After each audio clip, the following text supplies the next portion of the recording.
Hi everyone, thank you for joining us online today for Friday Focus.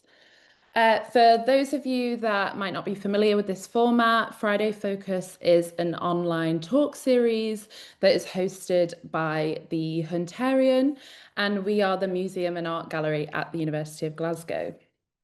In each edition of these talks, we'll hear from a different speaker covering a different topic. And we tend to look at our exhibitions and displays that are happening in our venues, as well as research that goes on at the Hunterian and across the University of Glasgow, and all the work that we do behind the scenes with our collections. So today I'm really pleased to be joined by my colleague, Dr. Katie Strang, who is the Curator of Rocks and Minerals here at the Hunterian. Katie often leads urban geology guided walks and tours, looking at rock types in public spaces. And so for today's Friday Focus talk, Katie is taking one of those tours online to look at some of the rocks that can be seen across the University of Glasgow's Gilmorehill campus. So Katie's going to give us a bit of a presentation, and then there'll be time at the end for any questions that you might have. And you can pop your questions in the chat by clicking on the speech bubble at the bottom of your screen, and then I can read those out for you at the very end. So thanks again, everyone, for joining us online today, and I will hand over to Katie now to deliver this week's talk. Thank you. Hello, everyone, and thanks very much for joining the talk today. Urban geology is one of my favourite things, particularly because living in a city or if you're in a town, you don't really have as much access to kind of geological localities, but there is such a diversity of rock types that you can see across the urban setting in all the different sort of building stones and construction materials. So what I'm going to do is take you on a really short sort of version of the kind of tours that I do. And some of these are based off of a booklet which was produced by the Geological Society of Glasgow and the Strathclyde Geoconservation Group. And this booklet is actually available for free online. So if anybody wants to, you can go and download that and do the full route by yourself.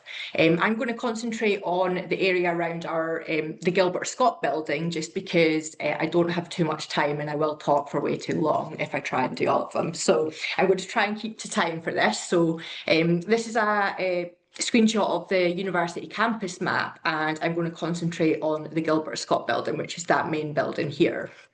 So just before I do that, I'm just thinking about the kind of context of why our sort of building stones and things are so diverse, and that relates directly to the diversity of geology in Scotland. So this is a simplified geological map on the right-hand side here. Shown the geology of Scotland, and the different colours that you can see represent different rock types of different ages. And as you go up to sort of the Northwest Highlands, you have some of the oldest rocks in the world. And where we are in the Midland Valley terrain, and the central belt is dominated by rocks of carboniferous age. And the reason Scotland has such a diverse geological heritage is to do with sort of the 3 billion years of history. And during that time, Scotland has been caught up in several very catastrophic continental collisions and mountain building events. And sort of all these bits of crust have been sort of faulted together, and those black lines you can see running through represent these major geological faults. And a terrain in geology basically just means an area or a landmass which has distinct geology from the neighbouring terrain or landmass. And that picture there is of Sicker Point, which is probably one of the most famous geological localities in Scotland, which is where Hutton's Unconformity is down in Berwickshire. And I usually always put this in because it's one of the most kind of famous exposures in Scotland, and you get people coming from all over the world to come and look, just because of how important it is to the science as a whole. And when you're thinking about building stones as well, there's like a lot that you can sort of go into. So there's the whole sort of social human history of that, and also how it related to the kind of industrial revolution and the British Empire as well. But today, because I only have 15 minutes, I'm going to concentrate on the actual geological significance of the different rock types. I'm just moving, all I can see is my face, which I don't like, so I've just moved it there. Okay, so we're going to look at the area around the university. So just a bit of context, the geology underneath where we are in Glasgow is of carboniferous age. So rocks that were formed about 359 to 300 million years ago. And that was when Scotland was at low latitudes and experienced a hot and humid and tropical climate. And the map on the left there is a very simplified geological map, which is showing those different rock types. And you can see where Glasgow is under this yellow stuff, which is Lemurian. So this is about sort of 330 to 325 million years old. But the actual geological sort of history of the area did not stop then.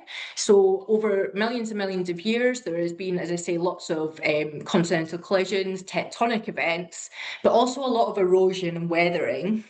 And then more recently, we had the recent ice age, and there was huge ice sheets which were basically coming down, scouring bits of the land and also depositing different clays, like the boulder clays. And this map on the right is an old map showing the drumlins of the city of Glasgow.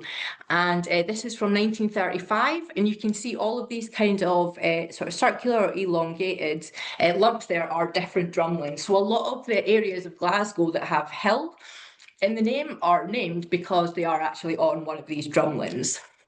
And the one that we're sitting near to, Gilmorehill, was a drumlin, and next to that was Donald's Hill as well. So the whole area is, there's about 150 drumlins that have been recorded over the Glasgow city area. And when we got to the Gilbert Scott building, so this part of the university is obviously the most kind of iconic. A lot of people know it, and probably quite a lot of people have visited. And the university moved from the high street to this present location in 1870. And it was this purpose-built stone building, the Gilbert Scott building, that at the time was one of the largest purpose-built buildings in Scotland. And when they constructed this, it was stated that they would use local stone. So when you look at the elevation, so a lot of people will comment on just how nice and textured it looks. And you see a lot of different colours when you look at the masonry. And you can see here, there is this masonry which has got this more sort of orange colour, and it is quite distinct to these on the right, which I will talk about in a wee bit. But I've been doing quite a lot of research recently into the old quarry where this stone came from. And the quarry itself was just situated to the west of Gilmorehill and also at Donald's Hill as well. And a lot of the stone that was used did come from that quarry. So it was directly quarried on the site and brought up and dressed and then used for construction. There's also stone come from elsewhere that I will talk about a wee bit later on. So where the Western Infirmary sat is kind of where that quarry was.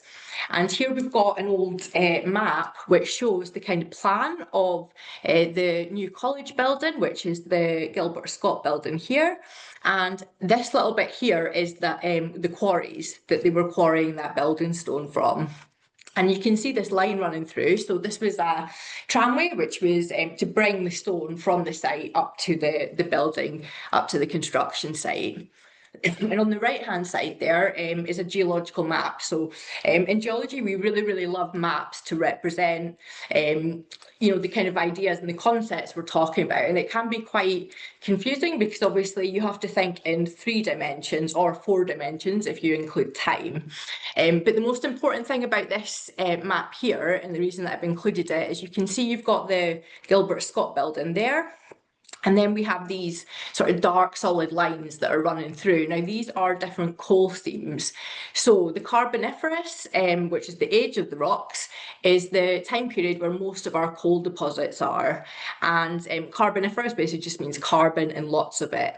And because during that time Scotland was at these low latitudes, you had very these conditions that kind of cycled. So you had huge big coal swamps which would form, and then you had periodic rises in sea level, so areas became flooded with shallow seas.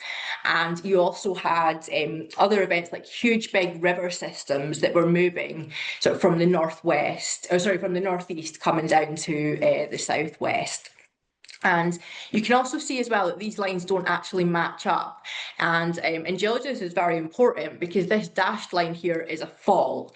And what that fault has done, so the rocks have basically fractured and been displaced. So that means that the rocks on the left-hand side of the fault are at a different level to those on the right.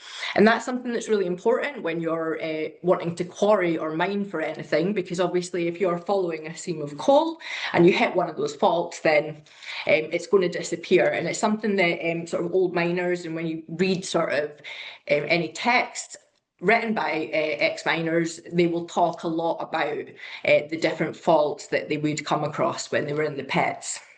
And also the whole area around here has been extensively mined, and it's quite interesting to look at the Coal Authority map just to look at like how many pits there was. And the area just sort of north around Hill Head, there's so many of them that on some maps it just says loads and loads of coal pits, like it doesn't even try and highlight all of them. So yeah, this area has been very widely exploited for its geology, but as a result, it means we actually have lots and lots of information on the rocks. And here we have on the left-hand side a log that was done by John Young, who was a curator of the Hunterian.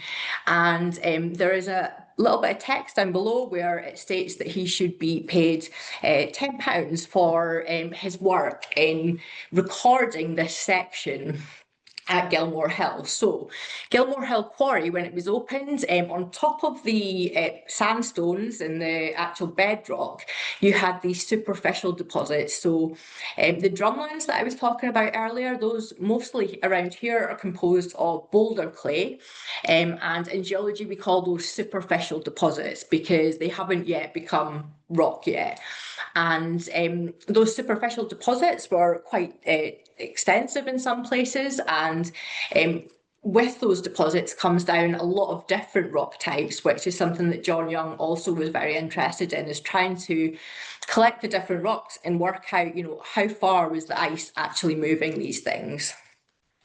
But this is quite hard to understand when you're just looking at the numbers. So next to this, I've done a sort of stratigraphic column, which is based on John Young's original one. And this is just showing these alternating conditions. So the carboniferous is is quite famous for these different cycles of environmental conditions. And what you often see is patterns of something we call coarsening upwards or fining upwards. And that is where you're either starting with your sandstones, which are quite coarse, and then you're fining up towards your coal seams, which is what was happening in this case. So the black seams that you can see here they represent different coal seams, and the kind of paler areas are your sandstones.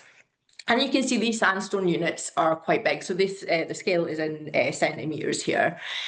So yeah, the conditions of the time meant that there was all these different sort of seams you could exploit and different beds as well of sandstone. But another thing that I really loved is I was looking through some old newspaper articles, and there is a reference to Gilmorehill in this story here from the Daily Record from 1927, which is talking about the fossilised forest in Victoria Park, Fossil Grove. But within this, they actually mention that when they sort of opened up Gilmorehill Quarry, they found 5 in situ trunks of this type, so lycopods from the Carboniferous. And unfortunately, they didn't survive because either they just kind of dug them up because the stone was more valuable, or it's quite possible that they just did not withstand the kind of environmental or atmospheric conditions once they were exposed. And obviously at Fossil Grove, they built a building over it, so it was quite possible that Fossil Grove would no longer exist if that hadn't been done. But what I really liked about that is that the rocks at Fossil Grove are also within this same formation, and we call this the limestone coal formation, which was deposited in Lemurian times, and it was about 330 to 325 million years ago. And what I like about it is that because you can sort of correlate those tree layers, you can correlate that from Fossil Grove over to Gilmorehill, and also there were some quarries up near sort of Kelvinside where they also documented these in situ lycopods from the Carboniferous. And I realised that looking at a log is something that we do in geology a lot, but it can be quite hard to kind of imagine what that would look like. So this image here is of a quarry in East Ayrshire, sort of near Muirkirk, called Spireslack, and it is an old open cast coal site. And this face that you can see here is an absolutely spectacular section, and this is the almost a full exposure through this limestone coal formation. And what you can see is these alternating beds, and it's very rare to actually get to see this in real life, just because normally sites like this end up getting landscaped or built over. And what you can see is you've got these sandstone layers, which are then grading up into these layers where you've got coal and you've got seat earths. And seat earths are basically sort of the soil that the roots and things of the coal swamps were living in. So they're kind of like mudstones. And you'll see that the sandstones as well, some of them are slightly thicker. And what's really interesting is just thinking about how these conditions were changing at the time. And the sandstones themselves were deposited in ancient river environments by a huge big delta system that I mentioned before that was moving down. And the way deltas work, a bit like the Amazonian delta, it probably was quite similar in scale and size. There can be a lot of change and shifting in the sort of way that that water is moving down. And when that happens, that can change the kind of rock types that you get. So the actual thickness of all the beds at Spireslack is not quite the same as what we have at Gilmorehill, but it is quite a good way just to think about how deep down these rocks go and how much of them there is, but also how much of them we actually exploited and dug up for construction and other purposes. And in the collection, we do have some material from Old Gilmorehill Quarry. And this is a block of carboniferous sandstone that you can see has these darker coloured bands in it and this parallel bedding. And this is very, very similar to the stuff that you also find around Fossil Grove. And the sort of dark colours in there, usually due to the sort of mineralogy of those specific beds. So certain events will result in the river bringing down material that is more rich in things like iron, but also because of all the coal swamps, there was a lot of what we call carbonaceous matter at the time, which would get built up within layers in the rock. And we also have some plant fragments as well. And this is a really nice bit of lepidodendron from the Gilmorehill Quarry. And you'll see here it's called Middle Coal Measures Fossil Series. But this is now renamed as the Limestone Coal Formation. I'm not sure if I mentioned, the limestone coal formation has quite a confusing name because there generally is actually no limestone found in the limestone coal formation. But this here is a really cool sample because you can see the kind of outer texture, and there is still some of the original carbon or coal preserved in that. And we also have some vertebrate remains as well. So this here is labelled as a chunk of Rhizodus, which is a type of carboniferous lobe-finned fish, but this has actually been re-identified as Gyrocanthus. But this is really cool because you're just thinking about the sort of life that was also around at the same time as these huge big coal swamps. And we also have a piece that was removed during the renovations in about, I think it was about 2005, from the Gilbert Scott building, which has this big stem through it. And this is calamites, which is related to modern horsetails. So these rocks that were used, locally quarried and used, which was quite typical at the time, have very variable properties. So because of the way that these cycles happens with the environment, you do get a lot of variability in the sandstones. And that means that some of the sandstones that they would have taken would have been slightly higher quality than other sandstones. And when you walk around the Gilbert Scott building, some of you may have visited the Lion and Unicorn staircase. Now, I really love this because this was actually part of the original university on the High Street, and it was moved over to the Gilmorehill site, basically stone by stone, taken by horse and car, and it was reconstructed here. And it was also, the turn of the stairs was also changed as well when they built the chapel. And the stone that would have been used for this would have come from an area close to the high street. So there is quite a few old quarries that were around about the city centre. Don't know exactly which one it would have come from. I've not found any records of that, but if we look at it closely, you'll see that there's all these dark fragments in it. These are bits of carbonaceous matter or coal. And when you look at the actual sort of statues, so of the lion and the unicorn, you can see quite a lot of lineations in the texture of it. And this is the ripple bedding. So when you see ripples in your sandstone, you know that that means that it was deposited by moving water. And you might have spotted here as well that there is a replacement here. Now, one of the things about using stone that can be variable and not necessarily of the same quality means that over time you will start to experience decay of that. And one of the things that over the last sort of 20 years Scotland has been amazing at is actually trying to understand how stone decay is happening, why it happens, and how it's going to be impacted by climate change. Now, back in the day, there would have been hundreds of quarries operating, and before the railways, we really had no other way of sourcing material other than getting it very locally. Obviously, after the railways came in, we're able to transport things further. You do start to see a kind of more an expansion in the different types of stones that you get. But there was some work done on this by a PhD student at the university who was looking at ways to conserve this and to just sort of understand which would be the best type of stone that we can get today to actually match this historic piece. And yeah, it's a really cool bit to go and have a look at, and it is probably the oldest part of the university at Gilmorehill, but it is very much not the oldest rock type that you find.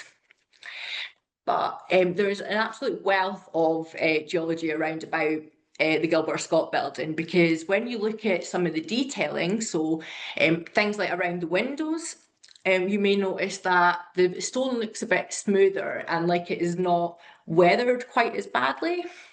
And this is quite a common practice. So when you're doing masonry, you're not having to actually carve it, really. You just want your blocks of masonry. But if you're doing fine detailing, like around windows where you need to carve it, you need to have a high quality stone, because the finer grained your stone is, the higher quality your carving will be.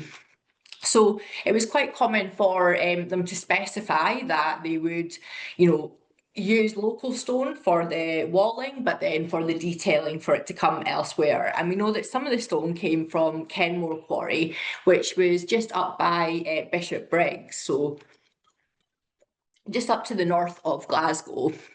And you can see there was actually quite a lot of quarries around here, and these quarries were quite famous for producing high quality stone, which could be used for carvings or for ashlar masonry, which was kind of strongly desired for more prestigious buildings as well.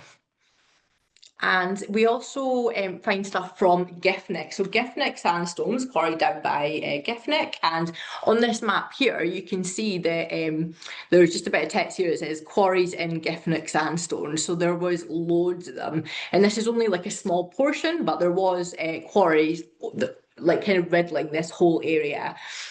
And, you know, as I say, a lot of them will have been built over now or infilled, but when you look at these historic maps, it's a really good way to actually get an idea of just how big a scale this kind of quarrying was taken. And you know, particularly during the Industrial Revolution, when you have increasing populations and you need to build more infrastructure, that then increases the demand. But there has been some repairs done to the building, so you'll notice that there is some areas where you will see bits of sandstone that look very, very new and quite stark in contrast to the original stones. So you can see this is the original stones here, and you can see some of the nice bedding features in it.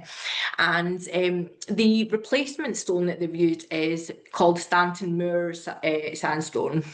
This is quarried down in Derbyshire, and it is a very good match for the sandstones that were used on the Gilbert Scott building originally. And this was probably quarried round about Matlock. And it's still quarried today, so you can still get this stone, which is why it's important to still have some of these quarries available. But as the quarries, like the local quarries, became depleted in supplies, it became uneconomical to keep quarrying or mining. After as I was saying, the arrival of railways, that allowed things like red sandstones to be brought in.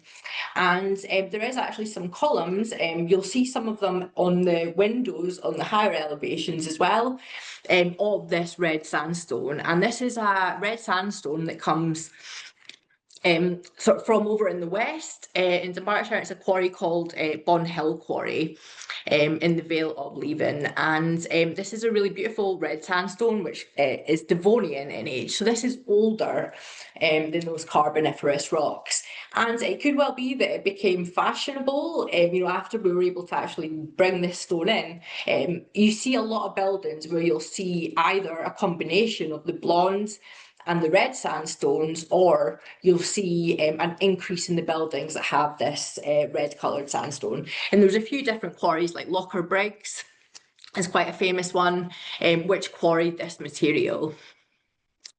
But we also have igneous rocks as well. So on the south side of the main building, you'll see these beautiful columns of granite.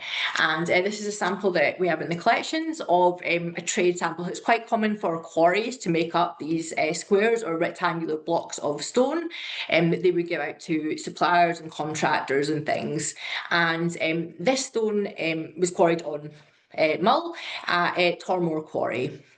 And you can see these columns have been polished, or you might be able to. You can see some of the reflection of the light there, and they're really, really beautiful. And when you look at them up close, you can start to see things like xenoliths, which are bits of the country rock where you had molten magma underneath the Earth's crust, and it was sort of taking bits of that rock that it was intruding into.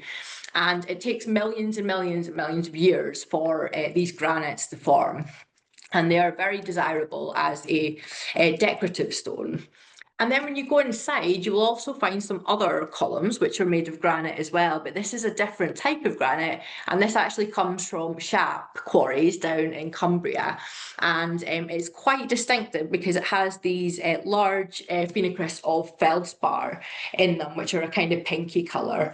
And you'll see those in the main cloisters as well, but they've not all been polished in that bit. But when you do have a polished face of granite, it can be quite interesting trying to actually identify which quarry or which area it would have come from. But granite is a lot harder than your sandstones, so you typically will find that it is used more for decorative features rather than the actual masonry itself.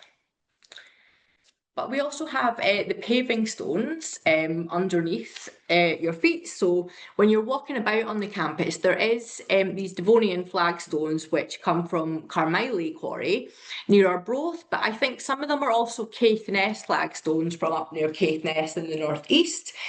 So I'm not sure whether there's been sort of replacement over the last couple of hundred years where they've then replaced it, because Caithness is still available.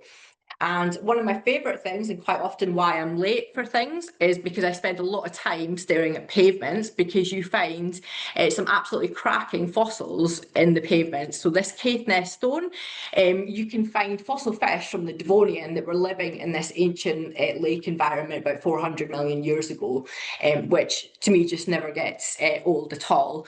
So this one's not actually at the Gilbert Scott building. This one's actually down at the Adam Smith Business School on Dumbarton Road. But we're going to be adding to the building stone guide of the university and including some of these pavement fish, because yeah, it's really cool to go around and try and spot them. But yeah, don't blame me if you start being late for things, because it's quite addictive. But just to finish off, I want to show a couple of pictures that are from the British Geological Survey's database. And these show Gilmorehill during the excavations for the new chemistry buildings. And what I love about these is that you can see some of the actual workings of the coal workings that were underneath the university. So there used to be a entrance into one of these old coal workings from the chemistry building, but I've been told it is now closed and sealed up. And I've never been in, unfortunately. But this site now is actually a construction site. So the Western Infirmary, as many of you will know, has been demolished, and they're building a new building on that site. And during that, they have been sort of digging down and going to bedrock and sort of letting me go in and have a look. And it's just been really interesting to think about how this sort of use of the area has changed, but how we are still very, very reliant on the underlying geology, because the amount of boreholes and things that they need to do, particularly because of that old mining, is very extensive. So again, we need to do all that extra sort of analysis to get the data, but that is really, really good for sort of geology as a science, because then we can also learn a lot from that out with the kind of engineering context of it. But I'm going to finish up now, because I think that I have talked slightly over time, but not too much. But happy to answer any questions. Thank you, Katie. That was really fascinating. And that is just one small section of the university. If anyone's got any questions, you can pop them in the chat and I will read those out for you. I just had a couple of questions, Katie. You did mention that it was in writing that local stone from local quarries would be used for the building, but there's such a variety of the stone types, and I wondered if that was a combination of like what was just available or what was desirable and wanting to be used. Was it purposeful that so many different stone types were used? I think it was probably economic because of the money. So it took them quite a while to raise enough money for all the construction work. And they had bought the lands around Gilmorehill, which meant they then, at that point, would have had mineral rights to actually quarry for it. And because you weren't having to transport heavy stone long distances, that would also have saved them like a lot of money as well, because yeah, like there is some old images where you can see sort of the size of some of those blocks that were getting dressed down, and you can just imagine, it would have been quite a costly venture. So yeah, if they're able to source it closer to wherever they're building, they will do that just because it is of more economic value. And yeah, but I think, as they were able to sort of keep expanding the university, you do see all these different types of materials coming in. And after the wars, you then had the kind of switch to different construction materials like bricks and things. And I love that you can see that around the campus, those kind of different stages. And yeah, just thinking about, nowadays where they're doing the new work, we actually bring in a lot of granite from places like China, because it is actually cheaper to import it than source local granite, which is probably a whole other discussion. Probably, yeah. And also, you'd looked at the unicorn and the repairs that have been done to it, and spoken about some of the repairs that might have been done to paving stones. But I just wondered, obviously there's some implications around like variability in stone and like maintenance of buildings. So, like, is that something that people would still do as like building practice using variable stones? Yes, that's a really good question. So Scotland is really good in that we have so there's the Building Stone database of Scotland, which Historic Environment Scotland and the British Geological Survey put together. But there is a lot of people who specialise in doing this kind of historic matching of materials, and that is to ensure that if you're replacing the stone and you're not able to get that exact stone, that you use one.